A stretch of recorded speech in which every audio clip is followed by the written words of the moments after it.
There's no denying that Sir Elton John is one of the most recognizable musicians alive, and he's come a long way from Reginald Kenneth Dwight to Rocketman. Here's the story of this legendary rock star. Elton John is not a person to shy away from conflict, and even his closest family members aren't safe from the drama. According to People magazine, he even had a nasty 8-year feud with his own mother, Sheila Fairbrother.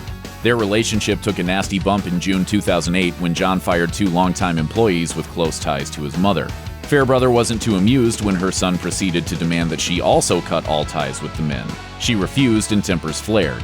He accused her of favoring his former workers over her own son, and she shot back by insulting his husband. That was the last time they spoke for years, apart from occasional barbs traded in the media. Fortunately, their attitudes mellowed over time. In 2015, John started mending fences by sending his mother a massive bouquet of flowers for her 90th birthday. Social media posts and kind public remarks suggest the two managed to fully reconcile by the time of her passing in 2017. If scores of hit songs and millions of album sales aren't enough proof that Sir Elton John was something of a musical prodigy, there's also the fact that the Royal Academy of Music in London once offered him a scholarship.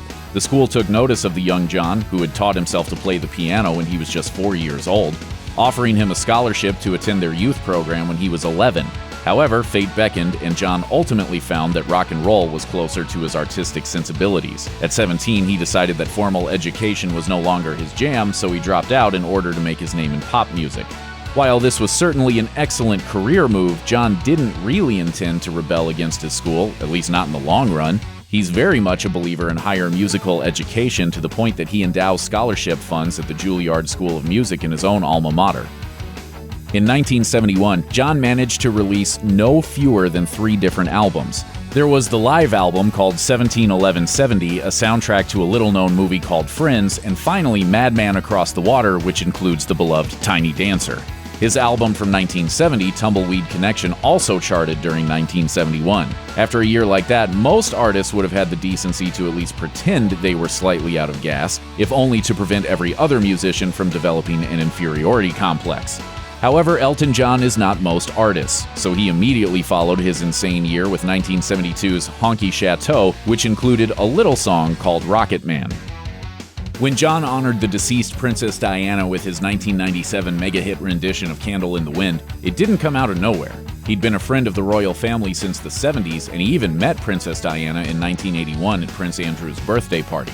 The princess and the musician danced alone for 20 minutes and became fast friends. Their relationship was friendly and warm until 1997, when John and fashion designer Gianni Versace released a coffee table book which featured pictures of the royal family alongside photos of semi-nude male models. A shocked Diana refused to speak to John for months, and the two only reconciled when Versace was murdered later that year. Tragically, their rekindled relationship would only last for a few weeks before Diana herself died in a car crash, and John found himself playing at her funeral. To this day, the musician considers the late princess an angel and has remained on friendly terms with her family. Despite the fact that his style is probably best suited for arenas and opulent Las Vegas casino shows, John has been known to take the occasional smaller gig. He played a particularly strange one in 2010 when he performed at the wedding of Rush Limbaugh, the controversial right-wing radio host who's been accused of, among other things, homophobia and AIDS denialism. Since John is a gay man himself and a leading AIDS activist, it may seem weird that he agreed to play at the wedding reception of a shock jock who's been known to downplay the disease. However, there's a pretty good chance that the singer knew perfectly well what he was doing and that he had the last laugh. After all, he reportedly charged Limbaugh $1 million for the performance and sent every last cent of the profits to the Elton John AIDS Foundation.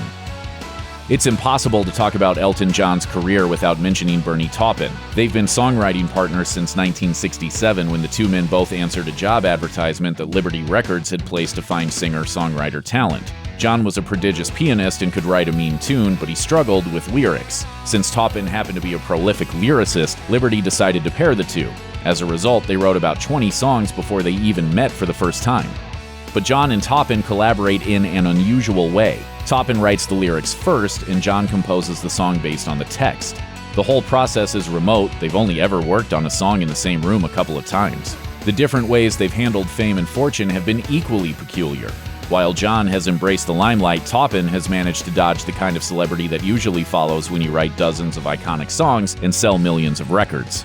Check out one of our newest videos right here. Plus, even more grunge videos about your favorite stuff are coming soon.